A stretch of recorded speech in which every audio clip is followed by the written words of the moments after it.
over the horizon.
Saat ini dunia tengah dilanda wabah COVID-19 atau yang lebih dikenal dengan virus corona. Banyak orang yang telah terkena dampak dari virus corona ini. Ada yang kehilangan pekerjaan sehingga mereka tidak bisa bekerja lagi dan tidak mendapat penghasilan. Ada perusahaan-perusahaan kecil yang bangkrut karena sepinya pembeli, karena pembelinya itu takut terkena virus corona ketika di luar rumah. Dan ada juga yang sudah terkena virus ini dan banyak yang sudah meninggal. Di Indonesia sendiri, sekitar 1.721 orang telah meninggal akibat virus corona. Dan sebanyak 8.892 orang telah sembuh dari penyakit ini. Informasi ini didapatkan dari update berita terbaru terkait dengan COVID-19 di Indonesia melalui internet. Memang lebih banyak yang sembuh daripada yang meninggal. Akan tetapi, jika Anda telah terkena virus ini, bahkan saya sendiri, maka kita akan mengalami gejala-gejala seperti demam, batuk, mudah lelah, dan yang paling parah adalah sesak nafas karena sesak di dada. Sudah sekitar 28.000 kasus telah terjadi di Indonesia. Sebanyak 18.000-an orang tengah mengalami perawatan akibat virus ini, dan ini tidak menjamin mereka akan sembuh dari virus tersebut. Lalu sebanyak 50.000 orang telah menjadi ODP atau orang dalam pemantauan akibat virus ini.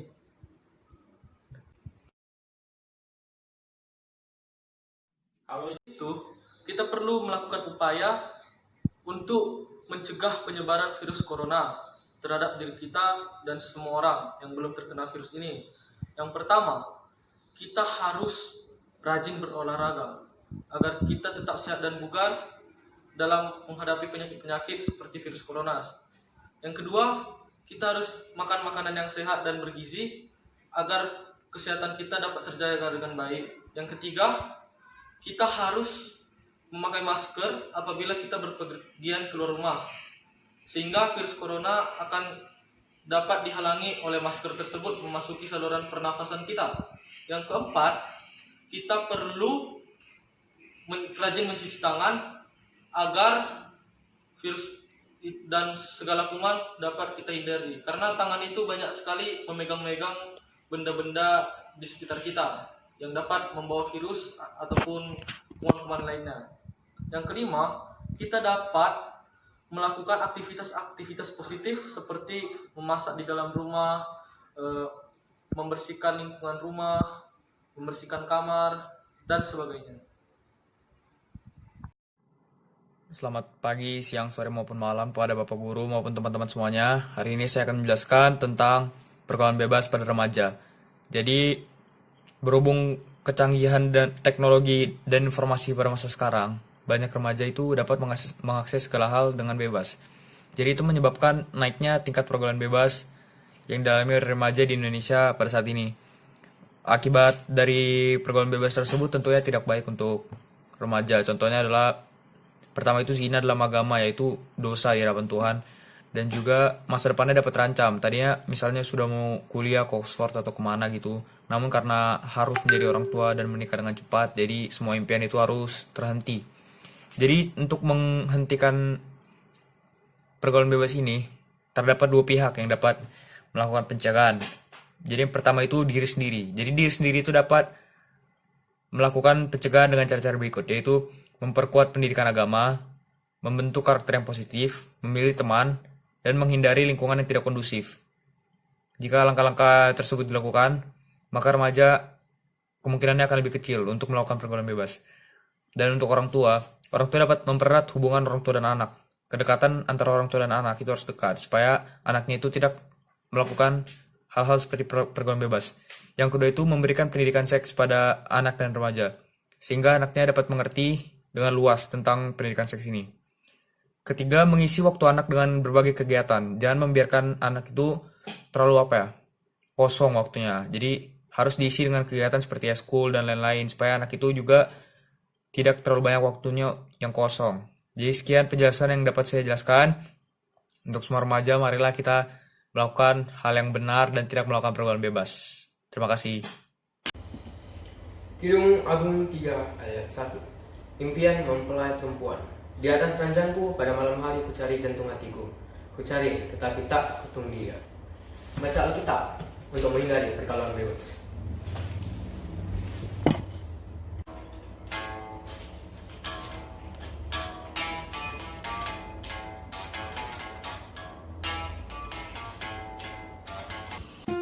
Hai semua, apa kabar? Semoga baik-baik aja ya.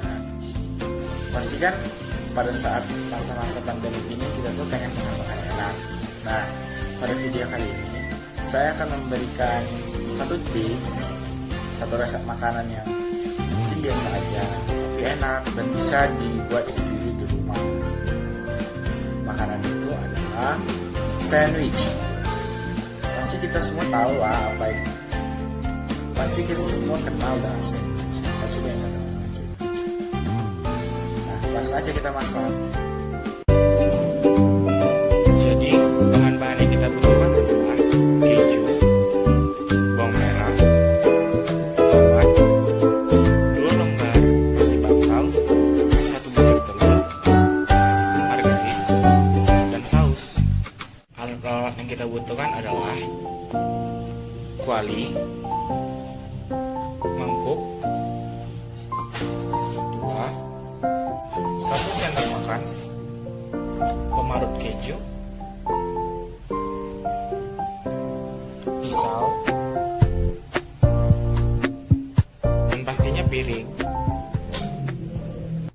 Cara membuatnya ialah yang pertama, kita kocok dulu telurnya. Setelah kita kocok, kita panaskan margarinnya di kuali. Kita panaskan sampai margarinnya merata. Kemudian setelah itu kita tuang ke dalam.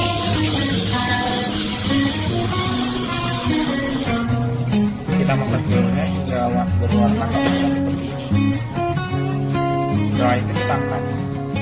Setelah kita angkat, kita panaskan sedikit margarin lagi untuk menggoreng rotinya agar rotinya terasa lebih renyah. Oke, ingat, langsung seperti ini saja. Satu sisi saja dimasak. Sisi yang satu lagi seperti ini. Lakukan kepada kedua roti. Ini adalah hasil dari roti yang sudah dipanaskan tadi. Selanjutnya kita iris-iris tomatnya. Tomat diiris secara hati-hati karena jika tangan terkena pisau bisa terluka. Setelah kita mengiris-iris tomatnya, selanjutnya kita akan mengiris bawang merah. Nah, setelah kita iris-iris, bawang merah akan kelihatan seperti ini. Langkah terakhir adalah merangkai. Tapi, jangan lupa kita menggunakan sarung tangan agar lebih bersih dan lebih higienis. Pertama-tama kita letakkan roti yang awalnya akan menjadi basah dari seri. Selanjutnya kita letakkan telur. Setelah kita rapikan pinggir-pinggir telurnya, kita letakkan tomat di atas telurnya. Ini bisa sesuai selera. Kebetulan saya itu orangnya suka banget sama tomat. Oke. Nah, setelah itu kita letakkan bawang merahnya di atas tomat. Nah, selanjutnya kita parut keju dan kita letakkan di atas bawang merahnya. Nah, ini dia setelah kejunya kita parut, selanjutnya kita kasih saus. Jadi sudah saya kasih saus tadi. Langkah terakhir ialah meletakkan roti yang kedua agar menjadi tutupnya.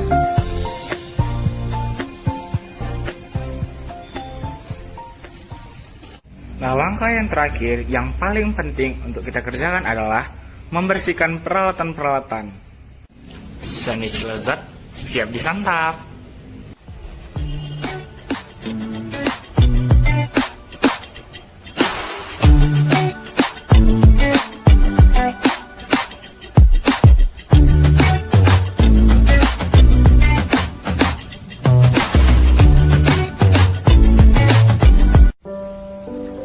Nah, itu dia tadi video cara membuat sandwich yang enak dan lezat. Nah, kenapa saya memilih sandwich sebagai makanan yang ingin saya masak? Karena sandwich itu memiliki banyak kandungan gizi di dalamnya. Baik itu terdapat dari keju, dari bawang merah, dari tomat, dan dari telur. Telur itu merupakan salah satu makanan yang kaya akan protein. Jadi ada baiknya jika kita mengkonsumsi telur. Nah, kenapa saya menggunakan margarin sebagai bahan untuk menggoreng telurnya? Karena margarin sendiri memiliki banyak kandungan vitamin di dalamnya, baik omega, vitamin A, vitamin D, vitamin K, dan lainnya. Oke, jadi sekian video dari saya. Jika ada yang salah, mohon maaf. Terima kasih, sampai jumpa lagi. Oke, belum bersuara dia nampaknya. Saya Jogi Panggabean sebagai voice recordernya. Oh, hai. Jadi hari ini saya akan menunjukkan kepada kalian video yang telah saya persiapkan sebagai video cinematic video. Semoga Pak Udin suka. Hehehe. Ini dia.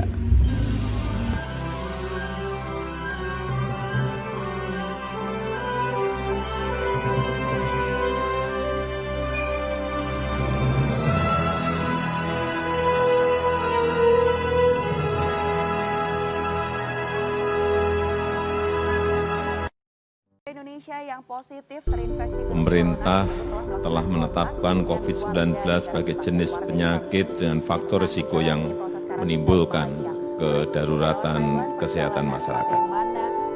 Dan oleh karenanya, pemerintah menetapkan status kedaruratan kesehatan masyarakat.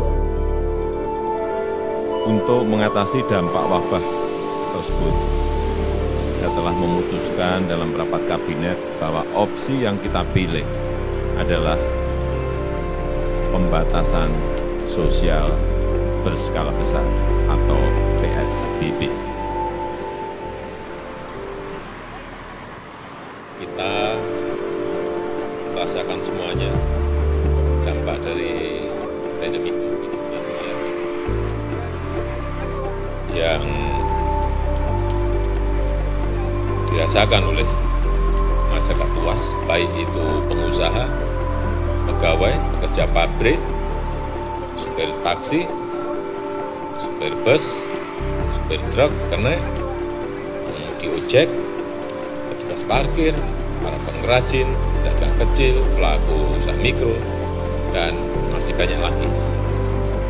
Dan sekali lagi saya ingin memberikan apresiasi yang tinggi kepada seluruh jajaran yang bergerak di depan dalam hal ini, dokter, para perawat, tenaga medis yang berada di rumah sakit dalam kita berperang melawan COVID-19 ini. Saya memberikan apresiasi yang tinggi dan itu yang bisa saya sampaikan pada kesempatan yang baik ini. Terima kasih. Wassalamualaikum warahmatullahi wabarakatuh.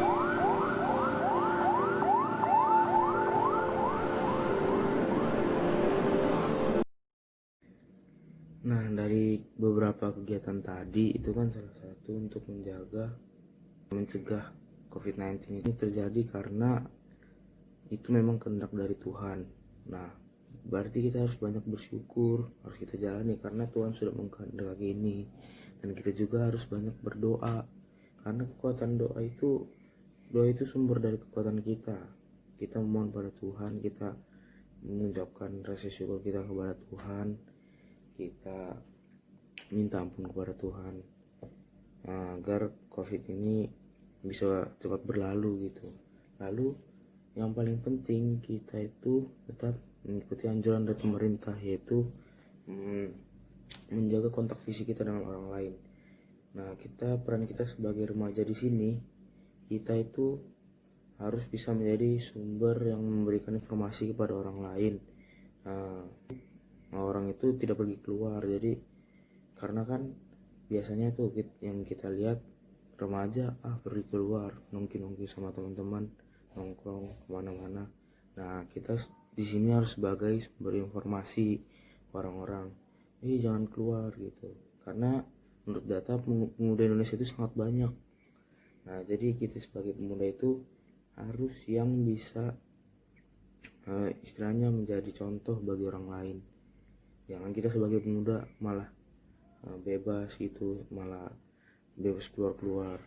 Nah, kita juga harus melakukan kegiatan positif selama di rumah. Salah satunya adalah berkebun. Berkebun itu selain membuat lingkungan bersih, segar, kita juga mendapat udara yang segar dari kebun itu. Jadi contoh konkretnya seperti ini. Seperti yang sudah saya bilang bahwa contoh konkretnya itu adalah kegiatan berkebun. Tidak perlu kebun-kebun kecil, kebun-kebun besar. Nah, tapi kita hanya perlu sebuah kebun-kebun kecil saja, seperti pot-pot kecil, untuk bisa mengisi lingkungan kita agar sangat menjadi lebih segar dan lebih bersih. Contohnya seperti ini. Ini kita lihat adalah tumbuhan-tumbuhan kecil yang ditanam di dekat rumah saya. Ini bisa membuat lingkungan itu menjadi tampak lebih segar dan lebih bersih. Nah, ini juga yang harus dilakukan oleh remaja-remaja di luar sana. Seperti apa? Karena mulai kegiatan hal-hal positif seperti ini di tengah pandemi ini sangatlah berguna bukan hanya bagi dirinya sendiri tapi juga bagi masyarakat. Contohnya dengan berkebun ini kita memiliki sebuah kebun hijau dan bisa menghasilkan udara-udara yang segar bagi kita dan bisa menghasilkan lingkungan yang sehat juga bagi kita. Nah, ini yang penting untuk dilakukan oleh remaja di luar sana. Dan jangan lupa pesan untuk semuanya bahwa menjaga kesehatan dan menjaga kebugaran itu bisa dilakukan juga dengan berolahraga. Itu juga sangat penting bagi menunjang kesehatan kita. Jadi di saat tengah pandemi ini tidak perlu memikirkan hal-hal yang negatif seperti nggak bisa keluar, nggak bisa kumpul-kumpul dengan teman-teman, tapi mulailah dengan melakukan hal yang sedikit positif, seperti melakukan hal yang belum Anda sempat lakukan di saat sebelum pandemi ini. Contohnya dengan berkebun di rumah, dengan berolahraga bersama keluarga dan lain-lainnya.